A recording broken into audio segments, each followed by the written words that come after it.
안녕하세요. 나무병원TV 김철응입니다. 굉장히 오랜만인데요.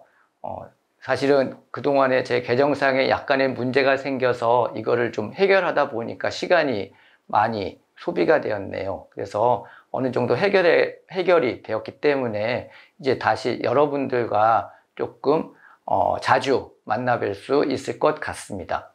오늘은 오랜만에 하는 거니까 요즘에 제가 고민하고 있는 그러한 내용을 한번 같이 이야기해 볼까 합니다.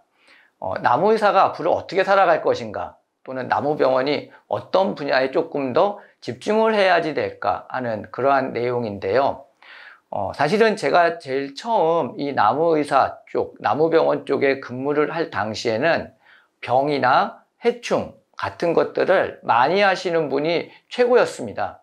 그러니까 누군가가 이게 무슨 해충이야? 또는 이게 무슨 병이야? 물어봤을 때 그것을 명쾌하게 답변해 주실 수 있는 그런 분들이 이쪽 분야에서의 권위자로 인정을 받았던 시기가 있었습니다. 그런데 시간이 좀 흘렀습니다. 지금은 나무 의사들뿐만 아니라 일반인들도 사실은 이쪽에 굉장히 많은 관심을 가지고 있다 보니까 나무의사나 이런 분들보다 더 높은 수준을 가지고 계신 분들이 의외로 많더라고요.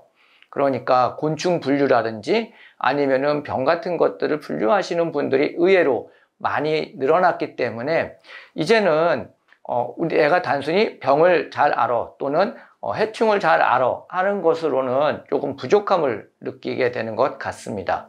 사실은 이러한 외부에 있는 분들보다는 AI가 더 많은 영향을 주고 있지 않나 생각을 합니다. 우리가 지금 시험을 보면은요, 1차에서는 이제 오지선다형으로 시험을 치르고 2차에서 실기시험 내용을 보면은요, 수종, 그 다음에 나무 수종, 그 다음에 해충, 그 다음에 병과 관련된 슬라이드를 보고 답을 쓰는 그러한 문제로 되어 있습니다. 그리고 나머지는 진단이나 치료하고 관련된 그러한 것들을 서술하는 주로 그러한 내용으로 되어 있는데요. 지금 시대가 너무 급박하게 빠르게 변하고 있는 것 같습니다. 그래서 병이나 해충, 수종 같은 경우에는 사실 우리 인간보다는 AI가 더 잘하고 있지 않나 이런 생각이 듭니다. 이미 과거에서부터 이게 무슨 나무야? 하는 것은 물론 우리가 개인적으로 공부를 해서 말을 할 수도 있긴 하지만 그냥 인터넷에 올려놓으면은 금방 이게 무슨 나무인지 알려주는 그러한 시스템으로 변해가고 있습니다. 실제로 딥러닝에 의해 가지고 거기에 AI까지 같이 결합되어서 자율적으로 계속 그러한 교육이 이루어지다 보니까 이제는 사람이 하는 것보다 더 정확도가 높은 경우가 많아지고 있습니다. 특히 수종 같은 경우에는요. 그래서 요즘에 이 수종과 같은 경우에는요, 오히려 내가 무슨 나무야 라고 이렇게 말을 하기보다는 이렇게 컴퓨터에 물어보는, 핸드폰에 물어보는 그러한 경우가 많아지는데요. 또 다른 이유는 뭐냐면은 최근 우리나라에 들어오는 많은 나무나 또는 초화류 중에서는 품종으로 들어오는 것들이 많습니다. 그러니까 종까지는 우리가 어느 정도 알지만 품종으로 들어가게 되면은 사실은 그러한 것들을 알기가 어렵거든요. 그런데 그러한 것들을 전부 다 해결해주는 그러한 차원에서 어떻게 보면은 우리 나무의사나 사람들보다는 그러한 AI가 더 잘하는 그런 분야가 생겨나기 시작했고, 이 수종 못지않게 해충 분야도 굉장한 발전을 가져왔습니다. 농진청이나 임업진흥원이나 이런 데에서 이 해충과 관련된 부분에서 계속 교육을 하고 프로그래밍하고 있거든요. 그러다 보니까 이제는 뭐 꼭 우리나라 것만이 아니라 일단 구글만 하더라도 사진을 찍어서 그냥 물어보면은 정확도가 굉장히 높습니다. 뭐 한 80~90% 정도까지는 되는 것 같아요.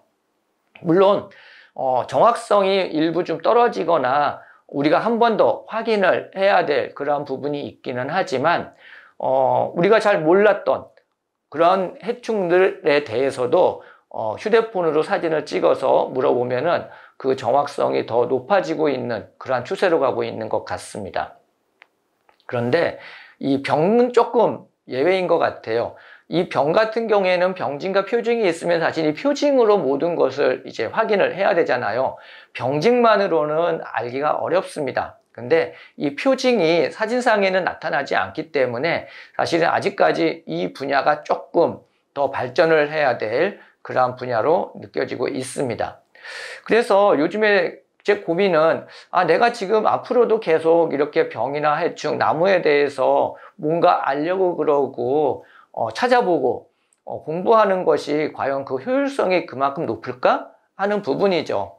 그래서 솔직히 말씀드리면 저는 그런 부분에 대해서는 조금 내려놓은 상태입니다. 대신에 그러면은 나무의사로서 할 수 있는 일은 무엇이 있을까? 이렇게 고민을 해보면은 우리 나무의사가 하는 일은 진단과 치료가 있잖아요.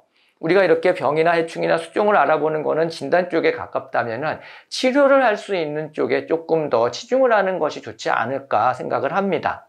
그러니까 병이나 해충이 발생했습니다. 그 병이나 해충의 명칭은 이렇게 주변에 다른 현대화된 그러한 장비들의 이용을 우리가 도움을 받더라도 이것을 어떻게 처리할 것인가, 치료할 것인가 하는 것은 아직까지는 나무의사들이 할 수 있는 영역인 것 같습니다.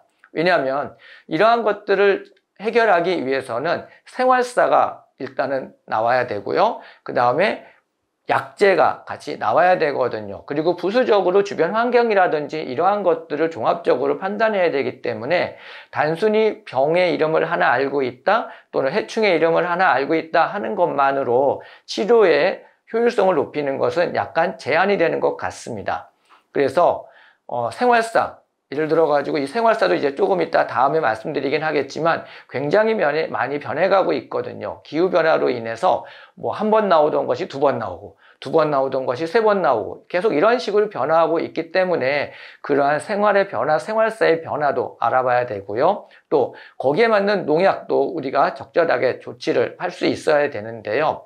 사실 이 농약과 관련된 거는 장기적인 관점에서는 그룹핑화돼야 되지 않을까 생각을 합니다. 이렇게 그룹으로 만들어서 우리가 조치할 수 있는 그러한 방향으로 가야 될 것 같습니다. 어찌되었건 지금 현재 나무의사분들이 많이 고민하시는 내용들이 저하고도 비슷한 내용들일 겁니다.